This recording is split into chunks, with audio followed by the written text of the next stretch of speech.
অবশ্যই মুসলিমের ঘরগুলো পর্দায় ঘেরা থাকতে হবে। এটা হচ্ছে গায়রতের অর্থ।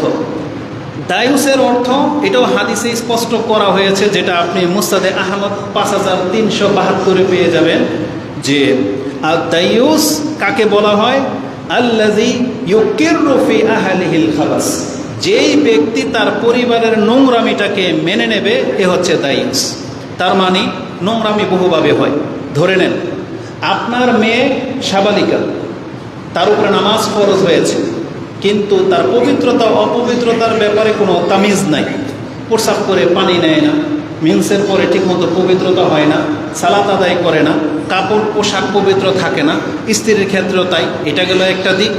দ্বিতীয় দিক হচ্ছে সে ঠিকমতো নামাজ পড়ে না, বা হাতের নখ অনেক লম্বা লম্বা, মানে ইসলাম যেটাকে সাপোর্ট করে না, এমন বহু কিছু তার মধ্যে দেখা যায়।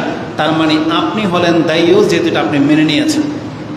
আপনি দেখতে পান যে আপনার অনুপস্থিতি বা কিছু আপনার ছেলে ওদের বন্ধুদেরকে নিয়ে আসে, অথচ ঘরে ওর বোন আছে, এসে তারপরে একসাথে বসে আড্ডা করে কথাবার্তা বলে।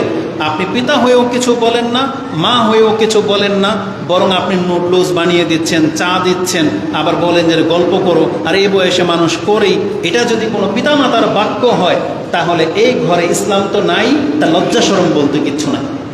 কারণ কোনো পিতামাতা এই কথা বলতে পারে না যে এই বয়সে এগুলো করেই, এটা কোনোদিন বলতে পারেন এই কথা। বরং আমাদের কান বহু পরিবার থেকে শুনেছি যে ছেলে মেয়ে প্রেম করে ধরা পড়েছে, বাবার কানে যখন গেছে, মা বলে এই কথা যখন শাসন করে, তখন মা বলে এই বয়সে পোলাপানরা একটু একটু এরকম করেই। তার মানে এই মহিলার মধ্যে বিদ্যাও নাই, বুদ্ধিও নাই, যেটা আমাদের একজন শেখ এই ভাষায় ব্যক্ত করে, যে বিদ্যাও নাই, বুদ্ধিও নাই, ধর্ম তো নাই। একটা দায়িত্ববান মা কোনোদিন এই ভাষা ব্যবহার করতে পারে না। তার মানে ইসলাম আমাদেরকে এমনভাবে ট্রেন করেছে, এমন শিক্ষা দিয়েছে, যে একজন মুসলিম তার আত্মসম্ভ্রম বোধ বুঝবে না, এটা হইতে পারে না।